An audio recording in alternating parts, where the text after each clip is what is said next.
A humble young man marries an 80-year-old millionaire. Seeking stability, he believed his future was secure. But little did he know his life was about to take a turn. The secrets. The millionaire was hiding shocked everyone. Before you hear this unmissable story, remember to subscribe to the channel. The ballroom of the Waldorf Astoria glittered with the opulence typical of New York high society events. Michael Sanders, 28 years old, adjusted his rented tuxedo tie for the 10th time while observing his now wife, Elizabeth Montgomery, 80 years old, greeting the illustrious guests at their wedding. The contrast between them could not have been more evident. She, one of the wealthiest women in the country, owner of a business empire built over decades. He, a former waiter who until 3 months ago had been serving drinks at parties like this one. The murmur of the guests was like a constant buzz in his ears. Michael knew exactly what they were saying. Another gold digger, another opportunist, another gigolo. But what no one there knew was that the agreement between him and Elizabeth had been established with crystal clarity from their first meeting. "I need companionship, Michael," she had said, her penetrating blue eyes fixed on him as she took a sip of champagne at the bar where he worked. "And you need a better life. We can help each other." The proposal came after weeks of conversations during her regular visits to the bar. Michael still remembered the day when he accidentally spilled martini on her Chanel dress. Instead of making a fuss, Elizabeth laughed, saying that had been the most spontaneous moment of her evening. From then on, she always chose to sit at the counter where he worked. Helen, Elizabeth's personal assistant, observed the party with an enigmatic expression. From the beginning, she had been the intermediary between the couple, arranging meetings, settling details, preparing Michael for his new life. There was something in her gaze that intrigued him, a mixture of melancholy and resignation that didn't match her always professional demeanor. "Mr. Montgomery," a deep voice pulled him from his thoughts. It was Charles Edwards, president of one of the largest banks in the country. "Congratulations on your marriage. Elizabeth is an extraordinary woman." Michael forced a smile. He still hadn't gotten used to the new surname or to people treating him as if he had always belonged to this world. "Thank you," he replied, trying to imitate the polite tone Helen had taught him. "Elizabeth is truly one of a kind." As the party progressed, Michael noticed something peculiar in his wife's behavior. At certain moments, she exchanged significant glances with some guests, looks that seemed to carry coded messages. One man in particular, who introduced himself only as Dr. Richard, spent several minutes in a whispered conversation with her in a corner of the ballroom. Later, when they were finally alone in their new penthouse on Park Avenue, Elizabeth seemed different. The calculated sweetness she displayed in public gave way to a coldness Michael had not yet known. "Starting tomorrow," she said, sitting in her favorite armchair with a glass of wine, "you will begin to attend board meetings. It's important that everyone sees you as part of the Montgomery family." Michael nodded, but something in her tone disturbed him. It was as if every word carried a hidden weight, a meaning he still couldn't decipher. "Helen will prepare you," Elizabeth continued. "She knows all the necessary details." That night, lying in the king-size bed of the master bedroom, Elizabeth preferred to sleep in separate quarters. Michael contemplated the marble ceiling, thinking about how his life had changed so drastically. The agreement seemed simple. He would be the devoted husband, and she would give him a life of luxury, but something in the subtext of that story was beginning to bother him. The next morning, as he came down for breakfast, he found Helen organizing a stack of documents on the dining room table. She briefly looked up, and Michael noticed something different in her gaze, a kind of silent warning that he couldn't quite understand. "These are the reports from Montgomery Enterprises," she explained, her voice controlled. "You need to know every detail before tomorrow's meeting." As he flipped through the pages, Michael noticed an old photo falling from inside a folder. It was Elizabeth, younger, next to a man who looked very much like him. On the back, a date, 1995. "What's this?" he asked, showing the photo to Helen. The assistant quickly took the photograph, her fingers trembling slightly. "Nothing important," she replied, tucking it into her purse. "Focus on the reports. Elizabeth doesn't tolerate inattention to business." That photo, however, planted a seed of unease in Michael. There was more to this story than a simple agreement between an ambitious young man and a rich widow, and he was beginning to suspect that he was about to find out what it was. The boardroom of Montgomery Enterprises occupied the entire top floor of the most imposing building on Wall Street. Michael observed, through the floor-to-ceiling windows, the city of New York stretching as far as the eye could see. It was his first official meeting as a board member, and nervousness made his hands sweat. "The Montgomery Empire," Elizabeth began, her voice echoing through the black marble room, "was built on 3 pillars: loyalty, discretion, and obedience." Her eyes scanned the table, pausing for a moment on each of the 12 board members present until resting on Michael. "My husband is now part of this family, and I expect everyone to treat him as such." The young man noticed the glances exchanged between the board members. Some showed barely disguised contempt, others curiosity, and some, the older ones, seemed to carry an expression that mixed pity and knowledge of something he didn't know. During the presentation of the quarterly results, Michael noticed something strange in the numbers. There were subtle discrepancies, financial movements that didn't make sense to someone who, even with little experience, had spent the last few weeks obsessively studying the company's reports. "Any questions, Mr. Montgomery?" asked Dr. Richard, the same mysterious man from the wedding, who now introduced himself as the group's financial director. "Actually, yes," Michael responded, surprising everyone with his poise. "I noticed there are significant monthly transfers to a subsidiary in the Cayman Islands, but I didn't find records of this company in previous reports." A heavy silence fell over the room. Elizabeth, who until then had maintained her impassive posture, adjusted herself in her chair. For a fraction of a second, Michael saw something pass through her eyes. Concern, perhaps. "Those are strategic investments," Dr. Richard cut in quickly. "We can discuss this in private later." After the meeting, as he walked through the mirrored corridors of the building, Michael was approached by Helen. She seemed more agitated than usual. "You shouldn't have asked that question," she whispered, pulling him into an empty room. "There are things it's better not to question." "Why? What's going on here, Helen?" The assistant hesitated, her green eyes revealing an internal conflict. "Just be careful, observe more, and speak less." That night, during dinner in the penthouse, Elizabeth was especially quiet. Michael watched her methodically cut her fillet, each movement as precise and controlled as a surgery. "You surprised me today," she finally spoke, without raising her eyes from her plate. "I didn't expect so much perspicacity." "I just did." "My homework," he replied, trying to keep his voice steady. "After all, I'm a Montgomery now." Elizabeth raised her eyes, an enigmatic smile on her thin lips. "Yes, you are, and that means you need to learn certain peculiarities of our business." After dinner, alone in the library, Michael began a discreet investigation into his wife's past. Old newspapers showed a different Elizabeth, younger, more alive, always accompanied by different men. In a 1985 photo, she appeared with a man who couldn't have been more than 30 years old. In 1995, it was the man from the photo Helen had hidden. In 2005, another young businessman. Intrigued, Michael deepened his search. Each of these men had been introduced as a partner or director of some Montgomery Group company, and each of them had mysteriously disappeared from the business scene after a few years. A noise at the door made him quickly close the laptop. Helen was standing at the entrance, an indescribable expression on her face. "Looking for something specific?" she asked, approaching. "Just trying to better understand the company's history," he replied, keeping a casual tone. Helen came closer, lowering her voice to almost a whisper.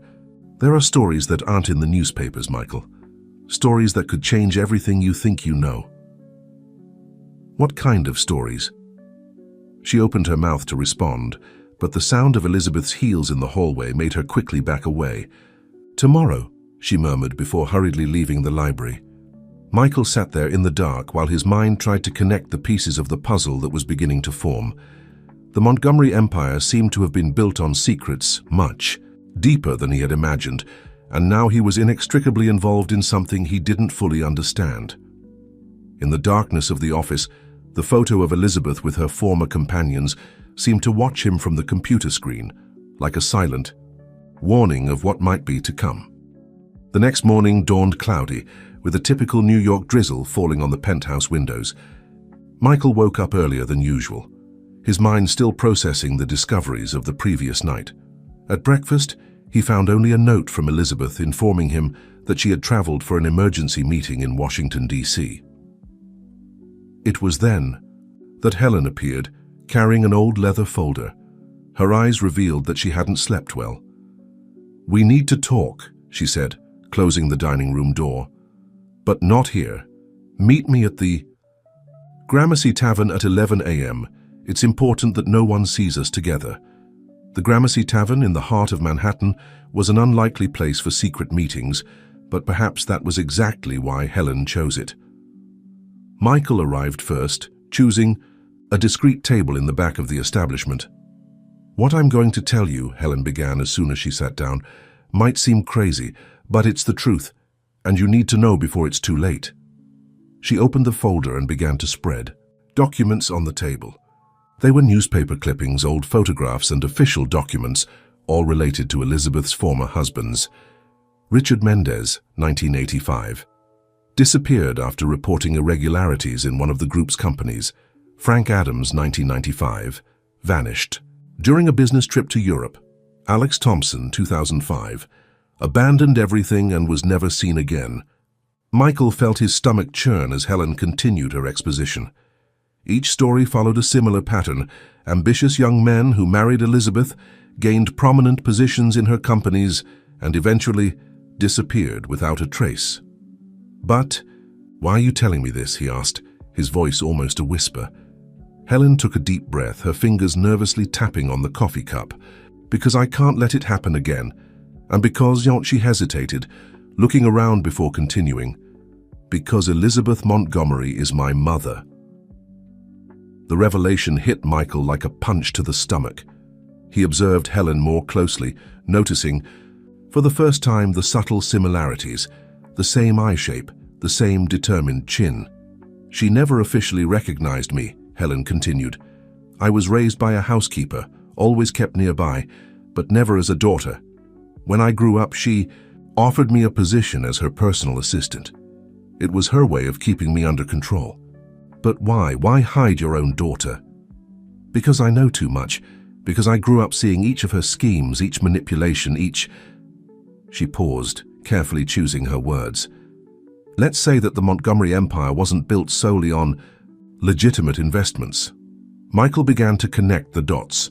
The suspicious transfers to the Cayman Islands, the glances exchanged during meetings, the disappearance of the ex-husbands. "She uses the husbands," Helen explained.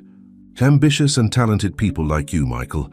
She uses their knowledge, their skills, and when they discover too much or start questioning, they disappear," Michael completed, feeling a shiver run down his spine. "Exactly. And now she's preparing you. That question you asked at the meeting, it was a test. She wants to see how far your curiosity, your intelligence goes. That's how it starts." Michael ran his hands over his face, trying to absorb it all. "And why did you decide to tell me this now?" "Because you're different," Helen replied, her eyes fixed on his. "You're not like the others who only saw the money. You have something more, something that can help us expose all of this." "Help us?" "Yes, for years I've been gathering evidence, documents, witnesses, but I never had someone on the inside to help me, someone she trusts."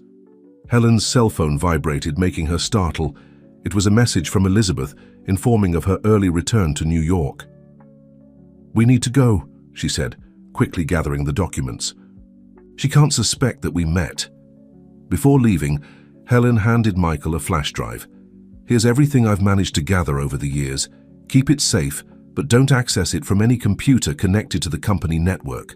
They monitor everything." Michael pocketed the flash drive, feeling its weight as if he were carrying a time bomb. As he walked back to the office, his mind was buzzing with the revelations. It was no longer just a convenience agreement with a rich widow. He was at the center of something much bigger and much more dangerous than he could have imagined. When he got home that night, he found Elizabeth sitting in her favorite armchair, sipping her usual red wine. Her smile was the same as always, but now Michael saw something different in it, something predatory, calculating. "How was your day, dear?" she asked, her mellifluous voice echoing through the room. "Quiet," he replied, forcing a smile. "Just routine work." As he went up to his room, Michael could feel Elizabeth's gaze on his back, and for the first time since the wedding, he felt true fear of what he had gotten himself into. In the weeks that followed, Michael found himself in an elaborate game of appearances. During the day, he was the dedicated executive and husband, participating in meetings, business dinners, and social events. At night, when everyone was asleep, he devoted himself to meticulously studying the documents provided by Helen.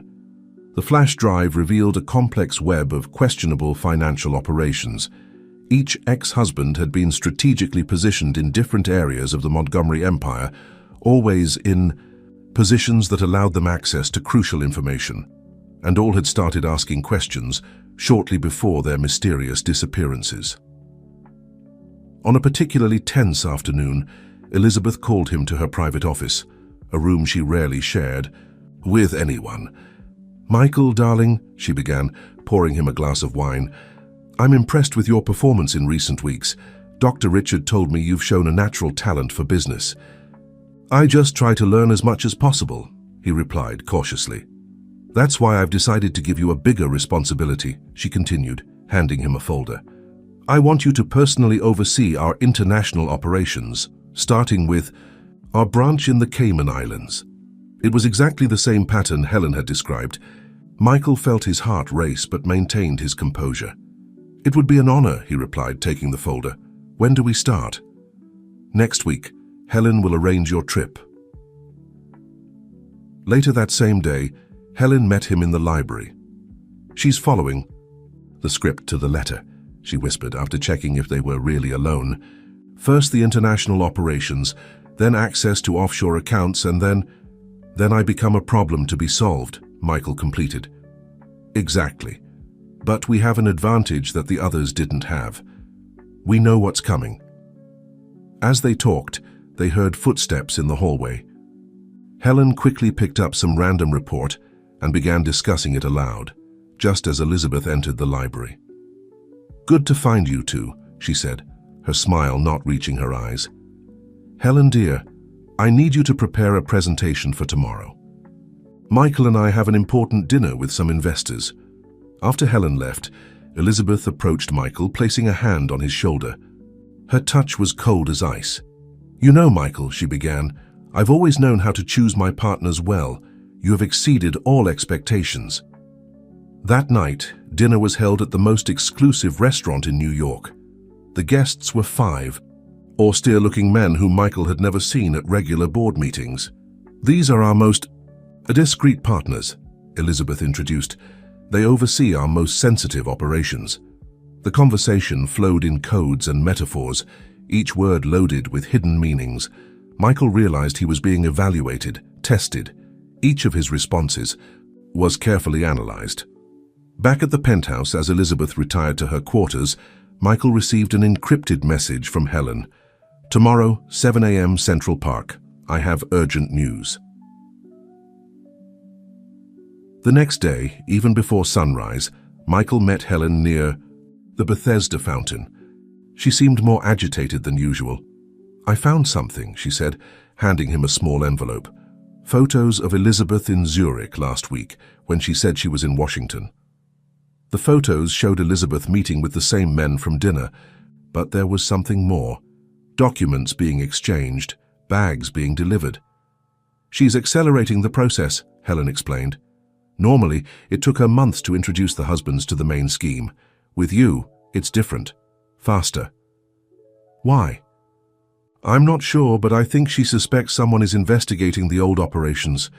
She needs you operational as soon as possible." Michael tucked the envelope into the inner pocket of his jacket, feeling the weight of the situation. He was walking on a tightrope, and any wrong move could be fatal. "We need to act before it's too late," said Helen, her voice trembling slightly. "I have a plan, but it's risky, very risky." As the sun rose over New York, Michael realized he had reached the point of no return. It was no longer just about surviving Elizabeth's game. It was about dismantling it completely. Helen's plan was audacious and dangerous. During breakfast, while explaining the details in whispers in the penthouse garden, Michael felt his stomach churn with each new revelation. "Elizabeth keeps a secret safe in her country house in the Hamptons," Helen explained. "It's not the official safe that everyone knows about in her office. This one is different, hidden behind a false wall in the private library." "And what's inside?" "Original documents, unofficial contracts, records of all questionable operations from the last 30 years. And more importantly, evidence of the fate of each of the ex-husbands." Michael swallowed hard. "How do you know all this?" "Because I saw her storing things there for years. She never knew I discovered the safe's existence. I was very young when I found it by accident, playing hide-and-seek with the housekeeper's daughter." The plan was seemingly simple. Elizabeth had scheduled a weekend at the country house as she did every month. Michael, as a devoted husband, would accompany her. Helen would create a business emergency that would require Elizabeth's presence in New York for a few hours, giving Michael enough time to access the safe. "But how will I open it?" Helen smiled. "For the first time in days. Remember that old photo you found? The date on the back wasn't just a date, it was the safe combination." That night, during dinner, Elizabeth was especially talkative, discussing plans for the weekend. "The country house is beautiful this time of year," she commented, sipping her wine. "I've had everything prepared to receive some special friends on Saturday night." Michael noticed a significant exchange of glances between her and Helen, who was serving dessert. "What kind of friends?" he asked casually. "Oh, just some business partners. People you need to get to know better, darling. After all, you'll soon be much more involved in our special operations." Her tone made the hairs on the back of Michael's neck stand up. It was as if every word carried a veiled warning. On Friday, they left for the Hamptons. The country house, actually a mansion in European style, was even more impressive than Michael had imagined. Situated on top of a hill, it offered a privileged view of the ocean. "I'll show you to your quarters," said Elizabeth, guiding him through corridors decorated with expensive works of art. "Although I prefer that you sleep in my room this time." Michael felt his blood run cold. It was the first time she had made such a suggestion since the wedding. "Of course, dear," he replied, forcing a smile. That night, lying next to Elizabeth, Michael remained awake, staring at the ceiling. His mind was working frantically, going over every detail of the plan. Saturday dawned with a typical fog for the region. After breakfast, Elizabeth received the emergency call from Helen. "Darling, I need to resolve something in New York," she announced, visibly annoyed. "I'll be back in time for dinner with our guests." As soon as Elizabeth's helicopter took off, Michael sprang into action. The private library was on the 3rd floor, locked with an electronic security system. Helen had provided the code. Inside the room, everything exuded power and antiquity. Rare books, period furniture, and an atmosphere heavy with secrets. Following Helen's instructions, Michael located the panel that concealed the safe, N995, the numbers from the photo. The safe opened with a soft click. Inside, he found exactly what Helen had described, folders organized by date, each containing documents that could bring down the Montgomery Empire. But there was something more, something not even Helen knew, about a diary. As he quickly flipped through the yellowed pages, Michael discovered that Elizabeth meticulously documented every step of her plans. Each marriage, each operation, each disappearance. Suddenly, he heard a noise behind him. As he turned, his heart nearly stopped. "Impressive," said Elizabeth, standing at the library door. "You've gotten further than any of them." The silence that followed was deafening. Michael remained motionless, the diary still in his hands, as Elizabeth observed him with an expression that mixed admiration and danger. "You know," she began, walking slowly through the library. I always knew Helen harbored some resentment, but I confess I didn't expect her to be so creative. You knew? Asked Michael, his voice firmer than he expected. Darling, I know everything that happens in my empire, Elizabeth replied, sitting elegantly in a leather armchair, including your secret meetings, the Gramercy Tavern. An interesting choice. I must admit, Michael felt the blood freeze in his veins. The entire plan, all the precautions, had been in vain. Elizabeth was always one step ahead. What intrigues me, she continued, is why you didn't run when Helen told you about the others. Any sensible person would have disappeared at the first opportunity. Maybe I'm not sensible, he replied, beginning to regain his composure. Elizabeth laughed, a melodious sound that echoed off the book-lined walls. No, you're much more than that. You're ambitious, intelligent, and above all courageous, exactly the type of person I look for. To later make disappear? Oh no, Michael. You're different. You always were. From the first moment I saw you, in that bar I knew you'd be special. She stood up, approaching him with the grace of a predator. The others were weak. They discovered the truth and panicked, threatened to expose everything. You faced the danger head-on. What happened? To them, Elizabeth? Asked Michael, holding the diary firmly. Let's say they chose a less lucrative path, but you have the chance to make a different choice. At that moment, the library door opened again. Helen entered, but she wasn't alone. Dr. Richard and 2 of the men from the mysterious dinner accompanied her. I'm sorry, Michael, said Helen, her voice trembling. She discovered everything. Actually, dear, Elizabeth corrected, I always knew. Just as I always knew you're my daughter. The key revelation made Helen stagger. You knew? A mother always knows, doesn't she?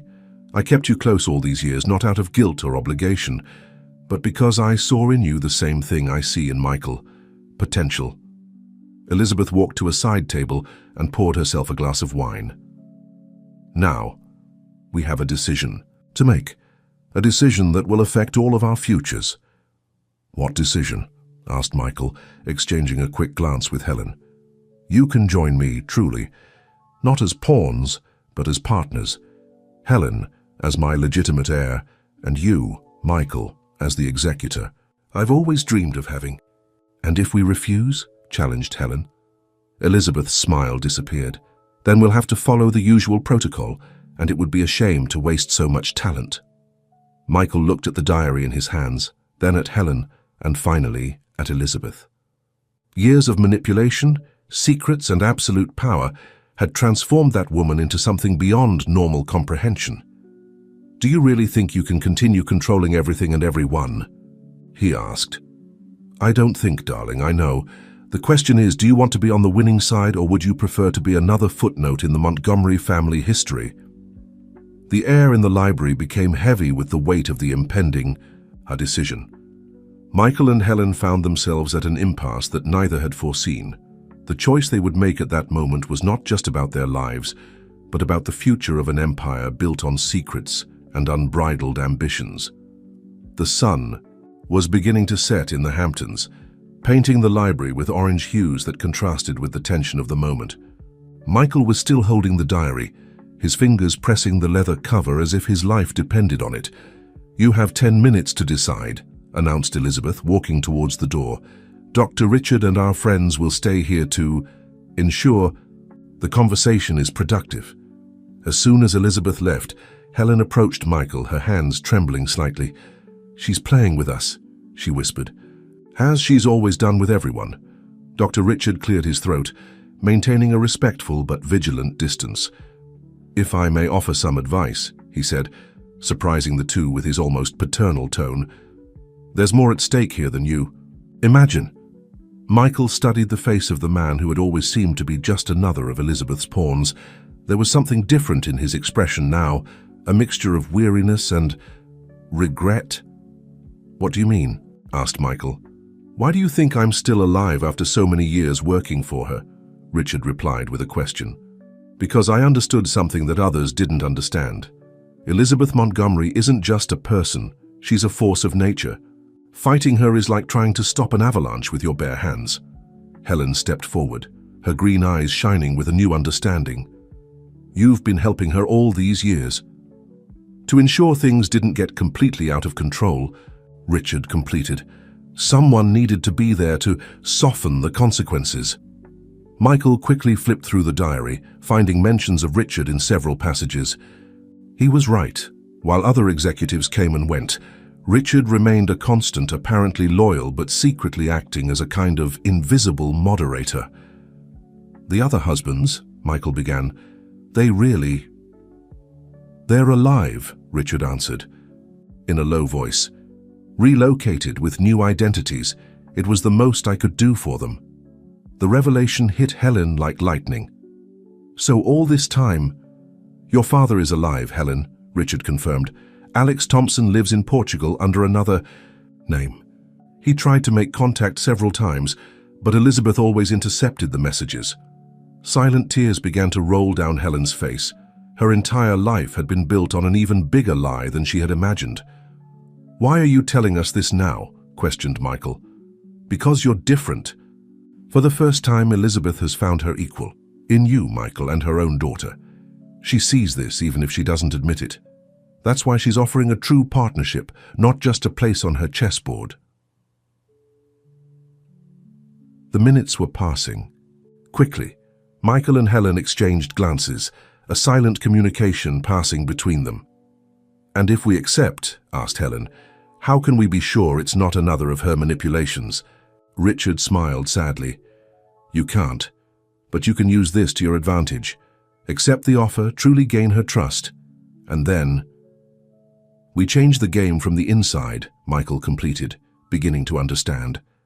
The sound of Elizabeth's heels echoed down the hallway, announcing her return. Michael quickly returned the diary to the safe, closing it carefully.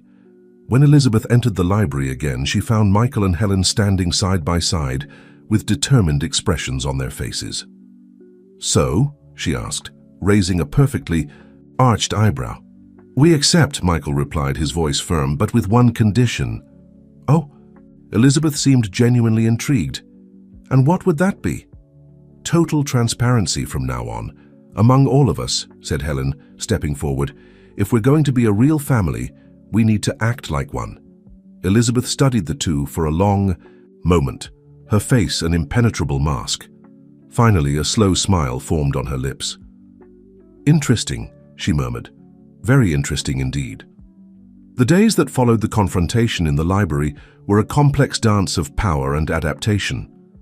Elizabeth, true to her word of transparency, or at least her version of it, began to include Michael and Helen in all the main operations of the Montgomery Empire. On a particularly busy morning, the three found themselves in the main meeting, room of the New York office, reviewing documents that were previously strictly confidential.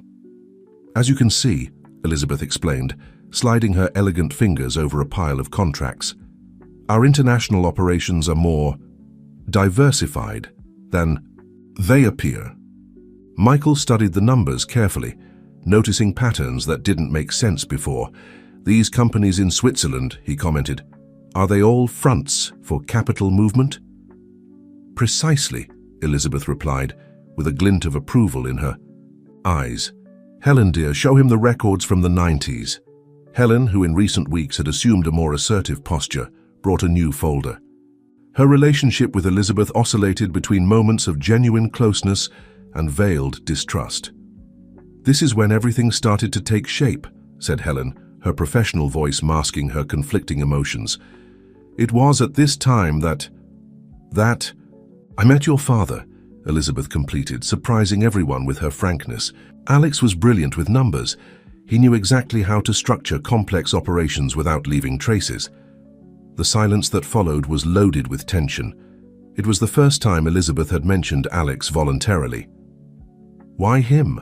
Asked Helen, her voice barely containing the emotion. Why send him away if he was so valuable? Elizabeth stood up, walking to the window that offered a panoramic view of the city. Because he discovered something he shouldn't have. Something about my own past, about how I built all of this from the beginning. Michael and Helen exchanged significant glances. Dr. Richard, who was sitting silently in a corner of the room, adjusted himself in his chair. "And what did he discover?" Michael ventured. Elizabeth turned, her penetrating blue eyes fixed on the three. "That I also had to disappear once.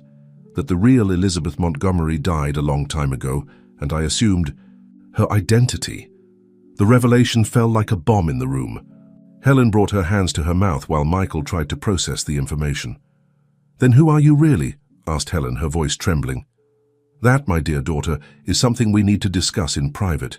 But I can assure you that your father is safe, and that everything I did was to protect this empire and you." Dr. Richard cleared his throat, drawing everyone's attention. "Perhaps it's time to bring Alex back," he suggested, his voice calm but firm. Elizabeth considered the suggestion for a moment. "Not yet," she finally replied. "First, we need to ensure that Michael and Helen fully understand how our system works, and more importantly, we need to make sure they are truly capable of keeping our secrets." "How can we prove that?" questioned Michael. An enigmatic smile appeared on Elizabeth's lips. "I have a special task for you two. Something that will test not only your loyalty, but also your ability to think like true Montgomerys." She sat down again, picking up a red folder that was separate from the others. "We have a problem with one of our main competitors. Valencia Enterprises is about to close a deal that could seriously compromise our interests in the international market." "And what do you want us to do?" asked Helen. "I want you two to take control of this operation. Use all necessary resources, all the contacts I've established over the years. Show me that you're capable of protecting what I've built." Michael took the folder, feeling its weight, both literal and metaphorical. It was a test, clearly, but also an opportunity, a chance to prove his worth and perhaps gain enough leverage to start changing the rules of the game. "When do we start?" he asked, exchanging a complicit look with Helen. "Immediately," Elizabeth replied. "And remember, at this level of the game, there's no margin for error." The temporary office that Michael and Helen set up for the Valencia operation was located in a discreet building in downtown Manhattan. Maps, charts, and photos covered the walls, forming a complex web of information. "So, what do we know about Valencia Enterprises?" asked Michael, marking points on one of the maps. Helen, furiously typing on her laptop, replied without taking her eyes off the screen. "Family business. 3 generations. The current CEO, Carlos Valencia, took over 5 years ago after his father's supposed retirement. But, Michael encouraged, but there are rumors that the father, Robert Valencia, still pulls the strings behind the scenes, and he has an interesting history with Elizabeth." Michael approached, intrigued. "What kind of history?" Helen turned the laptop screen, showing an old photo. In it, a young Elizabeth, or whoever she was before assuming that identity, smiled next to a middle-aged man. Robert Valencia was Elizabeth's first major partner when she started expanding the business, and from what I've been able to discover, it was he who taught her many of the unconventional methods she uses to this day. "So we're dealing with Elizabeth's mentor," Michael murmured, the gravity of the situation becoming even clearer. In the days that followed, Michael and Helen dove deep into the operation. Using the contacts and resources provided by Elizabeth, they mapped every aspect of Valencia Enterprises, their finances, contracts, partnerships, and most importantly, their vulnerabilities. A week later, during one of their nightly meetings, Helen made a crucial discovery. "Michael, look at this," she called, pointing to the screen. "The deal that Valencia is about to close? It's with a shell company that belongs to one of Elizabeth's old partners." "That doesn't make sense," Michael replied, frowning. "Why would Elizabeth oppose a deal that, in the end, would benefit someone from her circle?" It was then that the realization hit them simultaneously.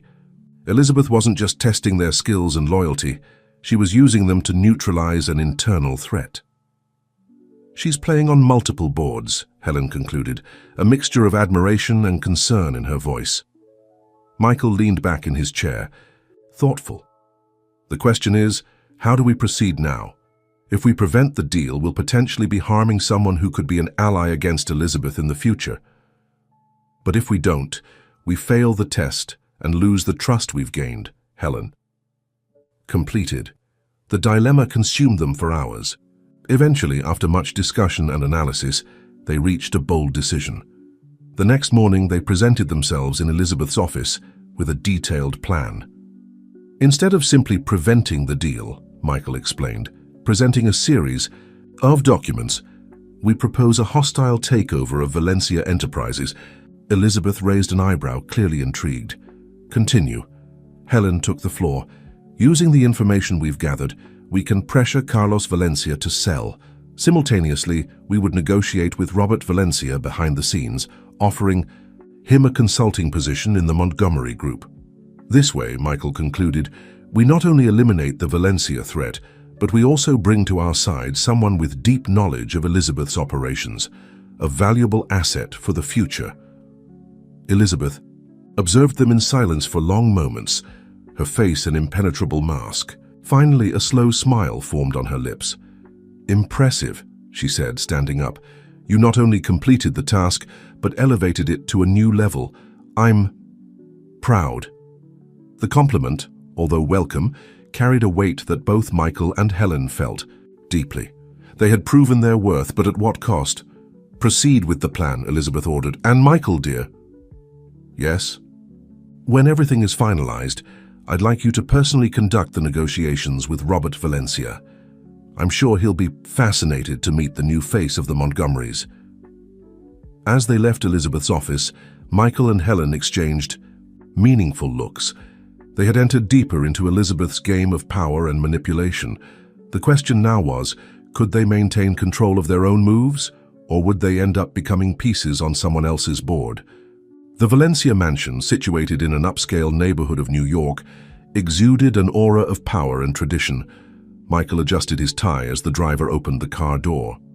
Helen, who had insisted on accompanying him, gave one last encouraging look before he got out. Remember, she whispered, we're playing Elizabeth's game, but with our own rules. Michael nodded, feeling the weight of responsibility on his shoulders. As he approached the entrance, he was greeted by an austere-looking butler. Mr. Montgomery, I presume, said the man. Mr. Valencia awaits you in the study. Following the butler through the ornate corridors, Michael couldn't help but notice the similarities with Elizabeth's house decor. It was as if the past and present were merging before his eyes. Robert Valencia was standing by the window when Michael entered. At 70 years old, the man still emanated an aura of authority that made Michael immediately understand why Elizabeth considered him a mentor. So, Robert began, turning slowly, you're Elizabeth's new toy. Michael maintained his composure, remembering Helen's advice to never show weakness. I prefer to consider myself a business partner, Mr. Valencia. Robert laughed, a low and deep sound. Partner? My young man, no one is Elizabeth Montgomery's partner. We're all pieces on her board. Perhaps, Michael replied, sitting in the chair indicated by Robert, but some pieces can change the rules of the game. Robert's eyes sparkled with interest. Interesting. You remind me of her, you know, when she was younger, full of ambition and ideas. You knew her before she became Elizabeth Montgomery? Robert poured himself a whiskey, offering another to Michael, who politely declined. Ah, so she shared that little secret with you? Fascinating. Actually, Michael corrected, she only mentioned that she assumed Elizabeth's identity. The details are still a mystery. As is everything that involves her, Robert murmured more to himself than to Michael. He sat down, studying the young man in front of him. What exactly did you come here to do, Mr. Montgomery? Because I'm sure it's not just to discuss the acquisition of my company. Michael took a deep breath, deciding to risk everything. I came to understand, to learn, and perhaps to propose an alliance. Robert raised an eyebrow. An alliance? Against Elizabeth? Not necessarily against her, Michael explained, carefully choosing his words, but to ensure that the empire she built, that you built together, isn't lost in games of power and manipulation. The old businessman remained silent for a long moment, contemplating Michael's words. Finally, he stood up and walked to a painting, On the wall. When he moved it, he revealed a built-in safe.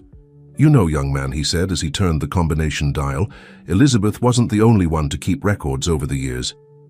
He took an old folder from the safe and handed it to Michael. "Here's everything you need to know about Elizabeth Montgomery's beginnings, about who she was before and how she became who she is today." Michael took the folder with trembling hands. "Why are you giving me this?" Robert sat back down, an enigmatic smile on his lips. "Because, like you, I also want to change the rules of the game. And perhaps together we can do that without destroying everything that's been built." As he flipped through the documents, Michael felt the weight of history in his hands. Photos of a young woman he barely recognized as Elizabeth. Identity. Documents with different names, records of suspicious transactions dating back decades. "Does she know you have this?" Michael asked. "She suspects," Robert replied. "That's why our recent disagreement wasn't a surprise. Elizabeth always knew I could be both her greatest ally and her worst enemy." Michael closed the folder, his mind working quickly. "And now?" "Now, my young friend, you have a choice to make. You can use this information to try to bring Elizabeth down, or you can use it to negotiate a new order, one where power is shared, not concentrated." Standing up, Michael extended his hand to Robert. "I think we have a lot to discuss, Mr. Valencia." Robert shook Michael's hand firmly. "Yes, we do, and please call me Robert. After all, if we're going to rewrite the rules of this game, we'd better start as equals." As he left the Valencia mansion, Michael found Helen anxiously waiting in the car. Her face lit up when she saw the folder in his hands. "Did you get it?" she asked, barely containing her excitement. Michael nodded, a mix of determination and apprehension in his gaze. "Yes, but this is just the beginning. We have a long road ahead." As the car drove away, Michael couldn't help but think that, for the first time since he entered this dangerous game, he finally had enough cards to change the course of the match. Michael's apartment had been transformed into an improvised operations center. Papers, photos, and documents covered every available surface, forming a mosaic of secrets and revelations. Helen, sitting on the floor amidst piles of files, avidly read each page of the folder provided by Robert Valencia. "This is unbelievable," she murmured, raising her eyes to Michael, who was pacing back and forth, absorbing each new piece of information. Elizabeth Montgomery, or rather Eliza Rodriguez, was a bankrupt young entrepreneur when she met the real Elizabeth. Michael stopped, picking up an old photo. In it, two women smiled at the camera. One was clearly the Elizabeth he knew, younger, but unmistakable. The other, the real Elizabeth, he said, pointing to the other woman in the photo. According to these documents, she was the heiress to a small fortune but suffered from a terminal illness. Helen nodded, flipping through more papers. Eliza, desperate and in debt, proposed a deal. She would take care of Elizabeth in her last months, of life in exchange for assuming her identity and fortune after her death. And Robert, Michael, questioned. Apparently, he was the lawyer who structured the entire legal agreement, Helen replied. That's how he and Eliza, now Elizabeth, began their partnership. Michael sat down, trying to process it all. So, the woman we know, the powerful Elizabeth Montgomery, built this entire empire based on a fraud? A brilliant fraud, Helen corrected, a mix of admiration and revulsion in her voice. She not only assumed the identity, but multiplied the original fortune dozens of times. At the cost of how many lives? Michael pondered, remembering the disappeared ex-husbands, the suspicious operations, the secrets buried over decades. The silence that followed was interrupted by the ring of Helen's cell phone. It was a message from Elizabeth, summoning them for an urgent meeting. She knows, Helen said, fear evident in her eyes. Somehow she found out about our meeting with Robert. Michael took a deep breath, trying to stay calm. No, if she knew, she wouldn't call us for a meeting. She would act immediately. So what do? We play her game, Michael replied, a plan forming in his mind, but this time with our own cards up our sleeve. Hours later, they entered Elizabeth's office, each carrying a folder with carefully selected documents. a mix of real information and fabricated data about the Valencia operation. Elizabeth greeted them with her usual enigmatic smile, but there was an underlying tension in her behavior that didn't go unnoticed. So she began, indicating for them to sit. How was the meeting with Robert? Michael kept his expression neutral. Productive. He's receptive to the idea of a strategic partnership. Partnership? Elizabeth questioned, her voice sharp. I thought the order was for a hostile takeover. Circumstances changed, Helen intervened, her voice firmer than she felt. We believe an alliance with the Valencias might be more beneficial in the long run. Elizabeth studied them for a long moment, her penetrating blue eyes searching for any sign of betrayal. And what exactly did Robert offer for this alliance? It was at this moment that Michael decided to risk everything. He opened his folder and placed a photo on the table, not the compromising photo of Elizabeth and her predecessor, but a recent one of Robert with other influential businessmen. Access, Michael replied, to networks and connections that even you, Elizabeth, don't fully possess. The surprise on Elizabeth's face was momentary but noticeable. She picked up the photo, studying it carefully. Interesting, she murmured. And what do you propose? Helen took the floor, presenting a detailed plan for merging certain sectors of Montgomery and Valencia companies. It was a brilliant plan, which they had actually elaborated as an alternative scenario, but now served perfectly as a smokescreen. As Helen spoke, Michael closely observed Elizabeth. He could see the gears turning in her mind, assessing risks, calculating gains. Finally, after what seemed like an eternity, Elizabeth smiled. Impressive, she said. You two have exceeded my expectations. Perhaps it's time to expand your roles in the company. Michael and Helen exchanged quick glances, hardly believing what they were hearing. What do you have in mind? Michael asked cautiously. Elizabeth stood up, walking to the window. Michael, I want you to take over the Vice Presidency of International Operations. Helen, you'll be the new Director of Corporate Strategy. The offer was tempting, putting them in positions of real power within the Montgomery Empire, but both knew it was also Elizabeth's move to keep them under her control. It's an honor, Michael replied, measuring each word. But before we accept, we'd like to discuss some details about the company's governance structure. Elizabeth turned, an eyebrow arched. Details? Yes, he continued, feeling his heart race. We believe that for the good of the company, it's time to establish a more diversified board, with independent voices. The silence that followed was tense. Elizabeth studied them, her eyes narrowing slightly. I see, she finally said. It seems our conversation will be longer than I imagined. As Elizabeth sat down again, preparing for what would undoubtedly be an intense negotiation, Michael and Helen knew they were entering dangerous territory. The game had changed, and the stakes had never been higher. The tension in Elizabeth's office was palpable. Michael and Helen were seated on one side of the imposing mahogany desk, while the matriarch of the Montgomery Empire observed them with a mix of curiosity and caution from the other side. A diversified board, Elizabeth repeated, savoring the words as if they were a fine wine. Interesting proposal, and who would you suggest to compose this board? Michael exchanged a quick glance with Helen before responding. We thought of a balanced mix, some names from the financial market, corporate governance experts, and of course Robert Valencia. Robert's name made Elizabeth adjust in her chair, an almost imperceptible movement, but one that didn't go unnoticed by Michael. Robert, she murmured, you two seem to have developed a surprising affinity with him in such a short time. Helen decided to intervene. It's a matter of strategy, Mother. Robert's experience, combined with our new ideas, could propel the Montgomery Group to new heights. Elizabeth stood up, walking slowly around the desk. New ideas, she repeated, stopping behind Michael and Helen. Like the ideas you found in that folder Robert gave you. The shock on Michael and Helen's faces was instantaneous.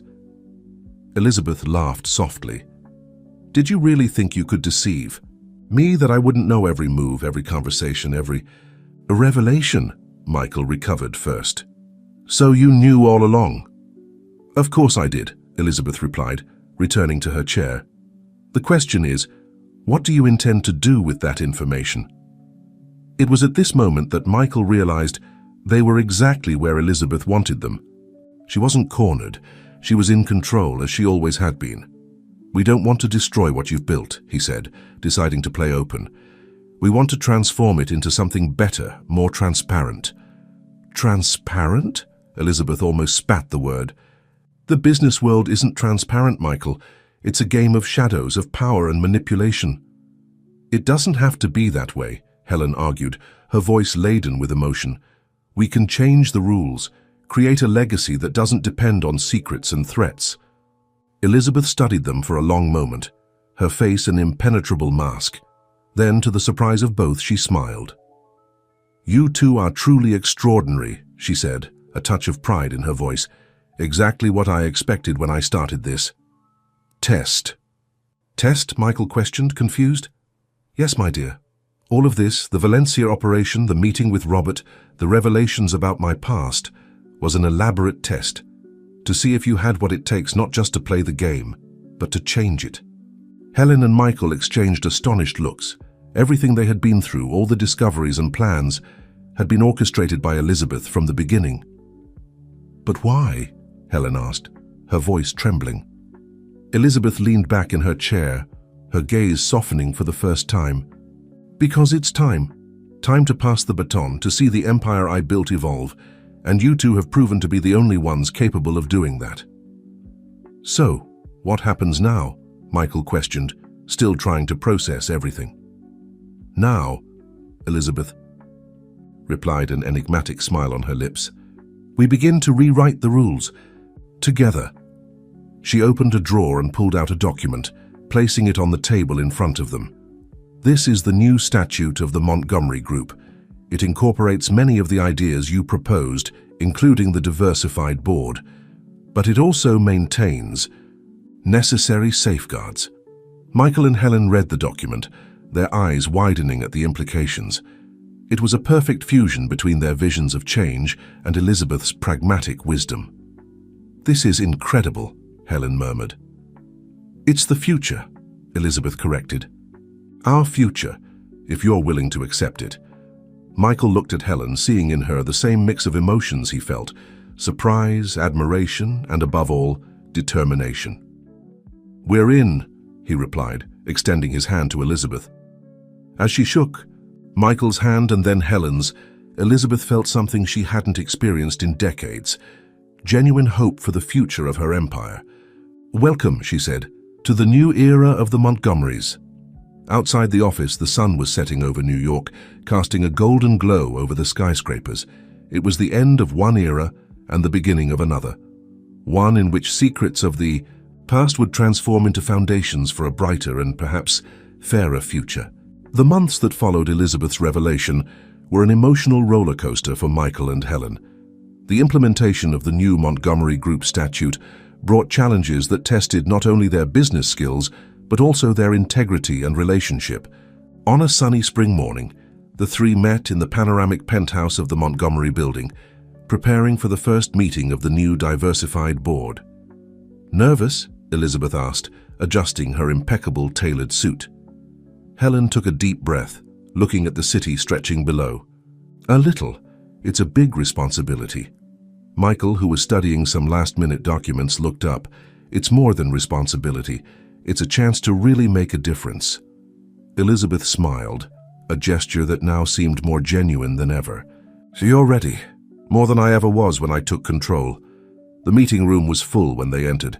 Familiar and new faces mixed, long-time Montgomery Group executives, newly hired corporate governance experts, and of course, Robert Valencia, strategically seated next to an empty chair, clearly reserved for Elizabeth.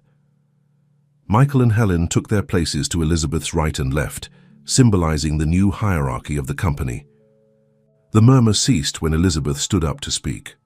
Ladies and gentlemen, she began, her voice firm and clear, today marks the beginning of a new era for the Montgomery Group, an era of transparency, innovation, and shared responsibility. Elizabeth continued her speech, Michael observed the reactions around the table. Some seemed enthusiastic, others cautious, and some, especially the older executives, visibly uncomfortable with the change. Helen took the floor next, presenting the new social and environmental responsibility projects that would be the flagship of the new management. Her passion was evident, and Michael couldn't help but feel proud seeing how she had grown in recent months. When it was his turn, Michael presented the new governance and compliance guidelines. "It won't be an easy transition," he admitted, "but it's necessary. The business world is changing and we need to change with it." The meeting extended for hours with heated debates and difficult decisions being made. By the end, even the most skeptical seemed, if not fully convinced, at least willing to give the new approach a chance. After the other board members left, Elizabeth, Michael, Helen and Robert remained in the room. "Well," said Robert, pouring himself a glass of water, "that was interesting." Elizabeth laughed, a sound that Michael and Helen were still getting used to hearing. "Interesting is a polite way of saying chaotic, isn't it, old friend?" Robert shrugged, a smile playing on his lips. "Chaos is sometimes necessary for growth. You two," he turned to Michael and Helen, "did extraordinarily well." "Thank you," Helen replied, blushing slightly at the compliment, "but we still have a long way to go." "And many secrets to unearth," Michael added, his tone more serious. Elizabeth observed them for a moment, her expression softening. "Yes, we do, and you'll have access to all of them. But remember, some secrets exist for a reason. The art is in knowing which ones should come to light and which should remain in the shadows." "For now." Michael nodded, understanding the weight of that responsibility. "And what about the others?" he asked, referring to the disappeared ex-husbands. "I've already initiated the process to bring them back," Elizabeth replied. "It will be complicated, but necessary." Helen felt tears forming in her eyes. "My father—" "Yes, dear." Elizabeth placed a hand over Helen's. "Alex will be the first. He deserves to know the incredible woman you've become." The moment was interrupted by a knock on the door. It was Dr. Richard carrying a stack of documents. "Sorry to interrupt," he said, "but we have an urgent situation. With our subsidiary in Argentina." Michael and Helen stood up immediately, ready for action. Elizabeth observed them with a mixture of pride and nostalgia. "Go," she said. "Show them how the new Montgomerys handle crises." As Michael and Helen hurriedly left the room, discussing strategies, Elizabeth turned to Robert. "They are extraordinary," he commented.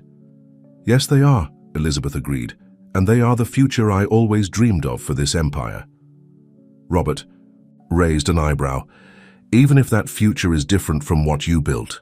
Elizabeth looked out the window, observing the city that for so long had been her personal chessboard. "Especially because it's different," she replied, an enigmatic smile on her lips. "After all, true legacy isn't about replicating the past, but inspiring a better future." JFK International Airport was exceptionally busy that Sunday morning. Helen walked back and forth in the arrival area, her hands trembling slightly as she held a small sign with the name Alex Thompson. Michael, standing beside her, tried to calm her. "Everything will be fine," he said, placing a comforting hand on her shoulder. "What if he doesn't recognize me?" Helen asked, anxiety evident in her voice. "What if he doesn't want to see me?" Before Michael could answer, the arrivals board announced the landing of the flight from Lisbon. Helen's heart raced. Elizabeth, who was observing the scene from a discreet distance, adjusted her dark glasses. For the first time in decades, she felt an emotion she had long buried. Nervousness. The minutes that followed seemed like an eternity. Passengers began to exit through the arrival gate, some tired, others excited, families reuniting with hugs and smiles. And then he appeared. Alex Thompson, at 58, still maintained the elegant posture that characterized him 2 decades ago. His now grey hair and some lines of expression were the only visible signs of the passage of time. His eyes, the same intense green as Helen's, scanned the hall until they fixed on the small sign. Time seemed to freeze when their gazes met. Helen, unable to contain herself, let the sign fall and ran towards her father. "Helen!" Alex's voice trembled, recognition and emotion mixing in his tone. "Dad," was all Helen managed to say before throwing herself into his arms. The hug that followed was loaded with years of longing, unasked questions and unspoken words. Michael observed the scene moved, while Elizabeth, still at a distance, discreetly removed her glasses to wipe away a stubborn tear. When they finally separated, Alex held Helen's face between his hands, studying every detail. "You're the image of your mother," he said, smiling through tears. Helen laughed, a sound mixed with sobs. "I have so much to tell you, so many questions." "And we'll have time for all of that," Alex assured, before his gaze fixed on something behind Helen. His expression changed subtly. Elizabeth had approached, stopping a few meters away. The air between them was charged with history and complex emotions. "Alex," she said, her voice softer than usual. "Elizabeth," he replied, his tone neutral but not hostile. Michael stepped forward, extending his hand. "Mr. Thompson, I'm Michael. It's a pleasure to finally meet you." Alex shook the offered hand, studying the young man with interest. "You must be the new husband." "Not exactly," Michael corrected, casting a quick glance at Helen. "It's complicated." "I imagine so," Alex murmured, a slight smile on his lips. "Nothing is simple when it comes to the Montgomerys." The group headed towards the exit of the airport, the air between them charged with tension and expectation. On the way to the limousine that awaited them, Alex approached Elizabeth. "Why now?" he asked in a low voice. "After all these years?" Elizabeth looked at Michael and Helen, who were walking ahead, talking animatedly. "Because it's time to fix the mistakes of the past, and because they deserve the truth. All of it." Alex nodded slowly. "And are you prepared for that? To reveal everything?" "No," Elizabeth admitted, "but it's necessary. For their sake, for the Empire, and for our legacy." As they entered the car, Michael couldn't help but notice the dynamic between Elizabeth and Alex.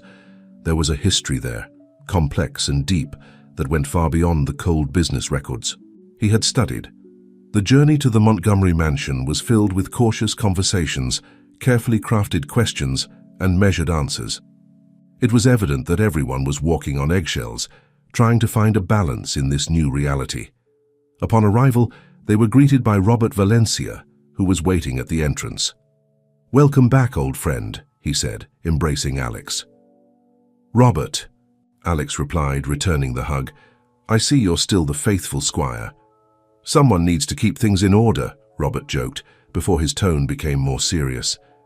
"We have a lot to discuss." The group entered the mansion, each carrying the weight of decades of secrets, lies, and difficult decisions. But there was also hope in the air. The hope that perhaps with honesty and courage, they could not only repair the damages of the past, but build a better future. As they headed to the living room, Michael and Helen exchanged glances. They knew that the next hours, or perhaps days, would be intense and potentially painful. But they also knew it was a necessary step to truly transform the Montgomery legacy. The real journey, they realized, was just beginning.